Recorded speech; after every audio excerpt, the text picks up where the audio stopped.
is the Herd. Hour number 3. Andy Reid in 30 minutes. Kansas City Chiefs can't wait. Wherever you may be, however you may be listening. Live in Los Angeles, iHeartRadio, Fox Sports Radio, FS1. Jason McIntyre, my friend J Mac is here. Just having beers, watching NBA stuff the other night, watching LeBron. Also in 10 minutes, Dahntay Jones, former Dookie, former LeBron teammate a year ago. He's going to be joining us. He's got all sorts of stuff. Man, I'm telling you, sometimes the best conversations on this show are off the air. So LeBron's in action tonight. Ben Simmons in action tonight. I'm freaking out. Houston last night lost game 2, and it was real simple. Houston Rockets lost to Utah. Let's not overthink the room. Utah took a bunch of three-pointers and made a lot of them. Houston took a lot of three-pointers and missed most of them. That's your game. And I still believe Houston will win this series. But last night is why I don't believe Houston is ready to win an NBA championship. Because dynasties, and we currently have one in Golden State, have always been built on the ability to do many things well. Golden State, head coach, A+. A system that can lose star players. Steph Curry and still win games. The system's an A+. Their defense is an A+. Their championship experience is an A+. They do many things well. Houston doesn't shoot. It gets ugly. Coaching, toughness, defense, system, shooting, championship medal. All Golden State better than Houston. This is the difference between Carrot Top and Jon Stewart or David Letterman. Carrot Top is a wildly, wildly successful prop comic. You take away the ski mask, you take away the chapstick, you don't have a joke. Jon Stewart and Letterman could do interviews, could be poignant post 9/11, could do stand-up, could do political. They were wide-ranging comedic talents. There is a difference. Dynasties. The Spurs beat you not just because of Duncan. They had effective guard play. Their international scouting was the best in the NBA. Their head coaching was excellent. They had Bruce Bowen and Duncan defensively, and they dominated the glass. Joe Montana is not the reason the Niners had a dynasty. It was Joe Montana plus the best coach in football at the time, Bill Walsh. They had the greatest perimeter player in the NFL at the time, Jerry Rice. They could run the football. They were physical. They played real defense and had a pass rush. That's why they were a dynasty. It wasn't just Troy Aikman in Dallas. He could go deep to Michael Irvin, or he could hand it to Emmett. They had great safeties, corners, and the best coach at the time, Jimmy Johnson, who was also the best talent evaluator in the NFL perhaps ever. Dynasties are built, legends are built not on the ability to be great at one thing. It's the ability to be great at several. College basketball is really big in March. There's a reason the NFL is king. It's big for 12 months. The draft gets huge ratings. The regular season gets huge ratings. The Pro Bowl, the Super Bowl, the playoffs, the wild card games. College basketball is big for 3 weeks in March. Golden State went 5 for 27 on threes in one of their games against San Antonio and won by 8. Houston last night struggled from three-point land and was basically controlled all night at home by Joe Ingles, who was undrafted. That is the difference. That is why Golden State's a dynasty. You know, Michael Jordan gets all the credit for those Chicago Bulls championships. But their length was incredible. They were the best defensive team in the league. They were the best clutch team. Jordan was the greatest offensive player.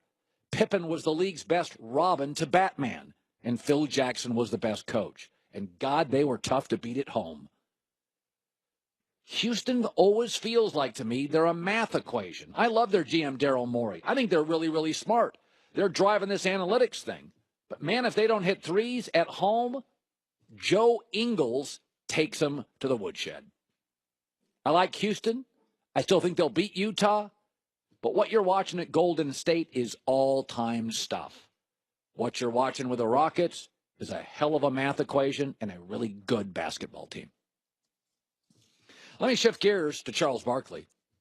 Charles Barkley a couple of nights ago said on TV, man, Draymond Green, I wish somebody punch him in the face. I like to punch him in the face. And everybody was like, that's funny.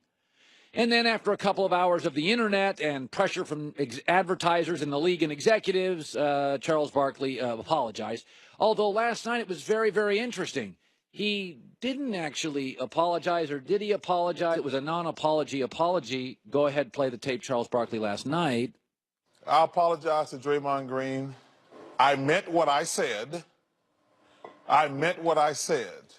But I would never punch an NBA player. I got guys who are mentors to me, Derek Stafford, Jason Whitlock, and Mike Wilbon. They're my mentors and big brothers. I appreciate them reaching out to me. You know what? My personal opinion should never come across in a comment I make about a team or a player. It did last night, but what I said was wrong, and I apologize. Okay, I want to read you this, though. What was the first thing out of Charles' mouth? I shouldn't have said it, but I meant it. Charles Barkley's smart. Charles Barkley knows his brand. We fly Southwest Airlines not because they have the biggest, most comfortable planes, not because of their food. You have to wait in those goofy lines. We fly it because it's cost efficient and it's quirkiness. You double the prices, I'm out. I eat at McDonald's, not all the time, but I do. I do because they're consistent, they're cheap, and they're fast. You double the prices, you get less consistent, I'm out. Nobody listens to Charles Barkley because of his preparation. He acknowledges he doesn't watch a lot of games. Nobody watches Charles Barkley because he's smooth. He's a glib television performer. Nobody watches Charles Barkley because he is so right on his predictions. Nope, nope, nope. We watch Charles Barkley because Charles Barkley is honest and says what you and I are thinking. And there is always a danger to apologizing when it offends a few people. Because what makes great TV is honest, raw people. And if we keep puncturing them and editing them, then we'll have fewer of them. The most popular television personalities in this country, it doesn't matter if it's Barkley, it doesn't matter if it's Rachel Maddow, are often and usually and primarily the most authentic, and at times offending the other side of the aisle. Charles Barkley, Southwest Airlines, McDonald's, they know their brand. Nobody watches Charles because he's slick, because he watches more games than anybody, because his analysis is right on. We watch him because he's brutally honest. And his quote was, I shouldn't have said it, but I meant it. I love that. Starbucks has been a rocket ship of commerce for 25, 30 years. Do you know the year Starbucks stumbled? They started doing movies, ice cream, talked a lot about their food. Then they went back and did coffee and coffee drinks exceptionally well, and that's why we go there. They're fast, they're consistent, they do coffee. I don't care about their sandwiches, ice cream, or movies. Charles Barkley gave the greatest non-apology apology ever because he knows his brand. He knows why we watch him, and it's why I'll continue to watch him. You have to be careful in TV land, and I'm speaking to executives and advertisers and fans. Nobody watched what he said about Draymond Green outside of Draymond and his family and was outraged. Everybody on the set, TV pros, all laughed. I laughed watching it. Nobody took it literally. I like Charles' non-apology apology. And I also like that Jason Whitlock's one of his mentors. I thought that was pretty cool. But Charles knows what he is, and Charles knows why we watch and why I'll continue to watch. And with that, a guy that always interests me, I know, he played at Duke. But the good news is he played with LeBron. That part we all like. Dahntay Jones joining us. I am not anti-Duke. McIntyre, are you anti-Duke? Love Duke. So do I. Cameron Indoor is a beautiful place. And everybody bangs on Duke, by the way. That's a lot of jealousy, right? They don't like when you're on top. That's what I think. They want you to fail a little bit. So I like Duke. I'm fine with it. I've always liked Duke. So I want to go to this thing. We could talk about a lot of different stuff. But so LeBron plays Toronto tonight. LeBronto. We call him now. He's so in their head, we call him LeBronto. Yeah. I don't think Cleveland will, not that they won't give their best effort, but you've been with a traveling circus known as LeBron James. Not that they take their foot off the pedal, but they win the important games in the East. I feel like tonight Toronto, if not just a winner, could roll them a little. I think going in, the goal was to get one and get the first one because that's the easiest one to get in the series. You come out, punch them in the face early, you can steal home court advantage back. If they win tonight, it's because Toronto didn't come out to play. Like they're just frustrated. They're mentally not prepared to win this series. But I think this is a game that Toronto can come back and win. And I think Cleveland, I want to say that they got the game that they needed to get and wanted to get. So this game is just like, we're going to play as hard as we can. We're going to try to, but it's going to be a tough atmosphere to win this game. You know, it's interesting because urgency matters a lot. And this is just the way the world works. Tonight for Toronto, I mean, in the offices of the Toronto Raptors, this is a franchise game. Right. You can get swept if you don't get tonight. You know, if you don't win tonight, and by the way, now do you have to remanufacture the whole team? Like outside of the coach and DeRozan. So for them, the urgency for Toronto tonight is everything. It's tonight. Listen, LeBron just played Indiana, and every important game they won, and then they mailed a couple in and played like, you know what. I want to go to this, though.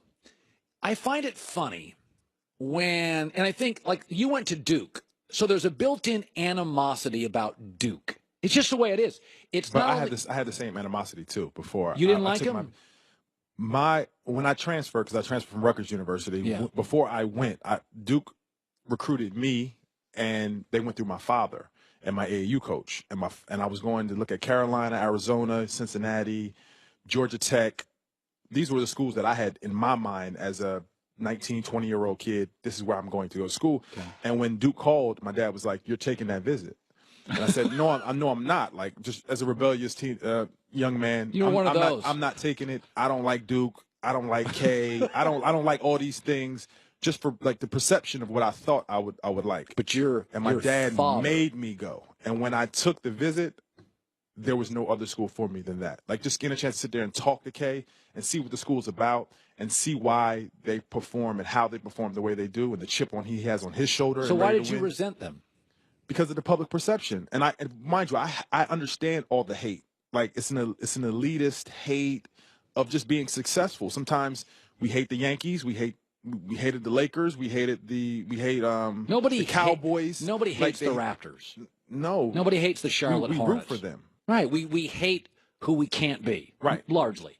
So my point is, you have been in that fishbowl of, like, the world's looking at you and the cameras are on Duke. You were also in a professional fishbowl with LeBron. And in my heart, I believe LeBron would love to stay in Cleveland, but LeBron's a smart businessman and knows the reality of, we got this roster, we don't have a lot of room, and this is what I'm stuck with, and I'm not doing 2 more years of this stuff. I deeply believe LeBron thinks that.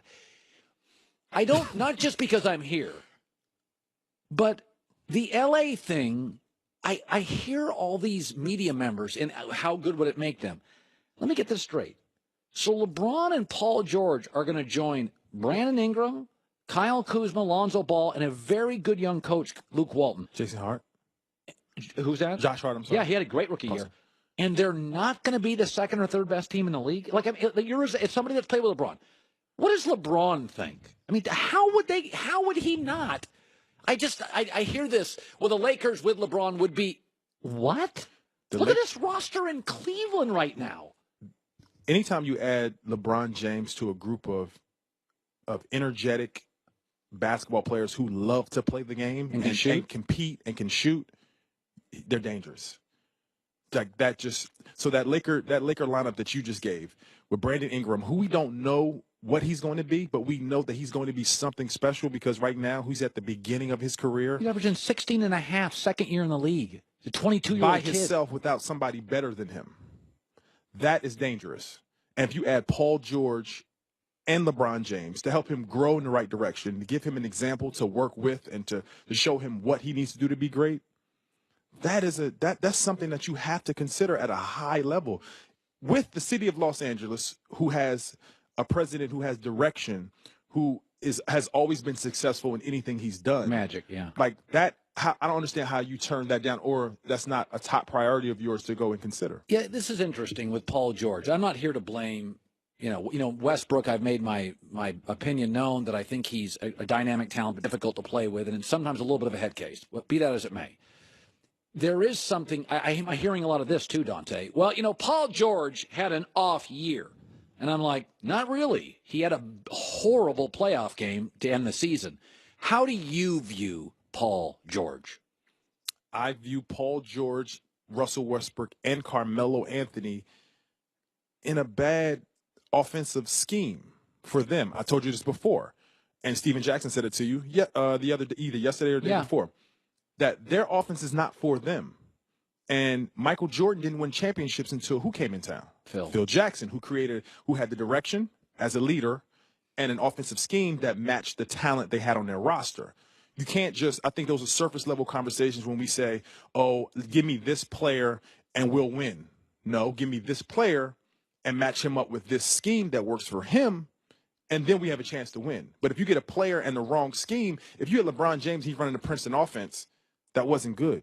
But if you got a coach that could help him do the things he does better and give him the spacing and the control and the offensive system to make him productive, yeah, you have championships. You have the ability to be in finals. You don't have finals without the right scheme for the personnel. It's just funny. The thing I've worried about, would LeBron overwhelm the young Laker players? Just overwhelm the room? No, because what I've seen from them is that they're hungry for direction. They want to learn, and they want to learn from somebody. So they look up to him. And if you have him on a daily basis, I think he takes your defenses down with whatever he brings, his persona, the bravado that he has when you're playing against him. That comes down, and you understand you're more like him, but you get to see how he works at what he does. It's not just God-given. It's God-given talent, but it's a work ethic along with it. So I don't think he would overwhelm them at all. No. So Ben Simmons, who I find fascinating in the Celtics battle tonight, when I go kind of hyperbolic on Ben Simmons, where I just said, God doesn't make 6'10" point guards. He's long, he's strong, he's sinewy. He's actually, for a rookie, a pretty good defensive player. Like, I think the kid's amazing. I don't know how many titles he gets, if he gets any titles. Some of it's health, some of it's trade, some of it's coaching. I think Philadelphia has a chance to win tonight, even though it's in Boston. What do you make of Simmons? And again, take yourself back to your rookie year in the NBA. I'm blown away by him. Are you? I'm blown away by his ability. But as we have to give credit, as we're speaking along these lines, Brett Brown, for having the wherewithal to put him at point rather than put him at small forward, which everyone else would have done. He looked at his player and he said, you know what? You're better at this than what basketball tells us that you have to be. You're 6'10", you should be a power forward or a small forward, but you can pass better than anybody else on our roster. You see the floor. You make us more dangerous when we have 6'10" at our point guard spot, and now we can switch everything. Like, he had enough basketball knowledge and he trusted his basketball instincts to put him at point guard. And then that's when you see the progression of Ben Simmons. But if he put him at small forward, we wouldn't see the Ben Simmons that we see now. Well, let me tell you something, man. What if you had to guard him? Like, I'm sorry. You got to put a point guard on. So you have to change everything you do naturally when he's on the court. Thank you, Dahntay. He forces you. This is what makes Russell Wilson, the quarterback, dangerous. Right. Oh, God, he can run, he can throw, he can. Ben Simmons makes you rig your defense. You have to do different stuff you don't do against any other team. You can't put a small point guard on Ben Simmons.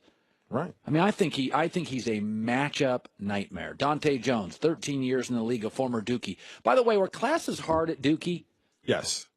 Anytime, please, come on, at Dookie. At Duke. I mean, like, how hard? Listen, like, what kind of hard? You're held accountable. So the basketball staff and the academic staff work hand in hand. So you're in classes with 8 people sometimes, and they check on you every day, 6'6", because you have to do the work. There's an entrance exam that you have to pass to get into the university, and you have to be able to do the work. We spent most of our time in study hall to be able to catch us up and make sure we're online to do the work. Coach K would stick his nose in the room and go, "Oh, we have a basketball academic Dahntay. staff. Mike Schrage was the guy that was on my and he back would literally every check day. the rooms. He would literally not the rooms, like before you get to the rooms. He was outside the room. That's what our staff made us to help us prepare to do the work. Like, You think everybody does that? I don't. All I know is what they do.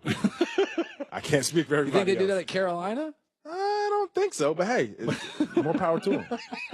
Dahntay Jones, good seeing you. Thank you. All right, if you listen to my show, you know I'm always discussing the evolution of sports, okay? Remarkable to see how things have changed over time. Athletes are finding new ways to train and prepare and also hydrate. Do you think stars like James Harden, Richard Sherman, Mike Trout would use an outdated sports drink? Of course they wouldn't. That's why the top athletes of today drink Body Armor sports drink. More natural, better sports drink. Potassium, packed electrolytes, natural flavors and sweeteners. No colors from artificial sources. Pineapple, coconut, strawberry, banana, orange, mango, as well as Body Armor sport water. It's the more natural sports drink. Make the switch to Body Armor sports drink. Visit their website, drinkbodyarmor.com. Drinkbodyarmor.com to learn more. More natural, better hydration. Thanks, Gatorade. Body Armor will take it from here.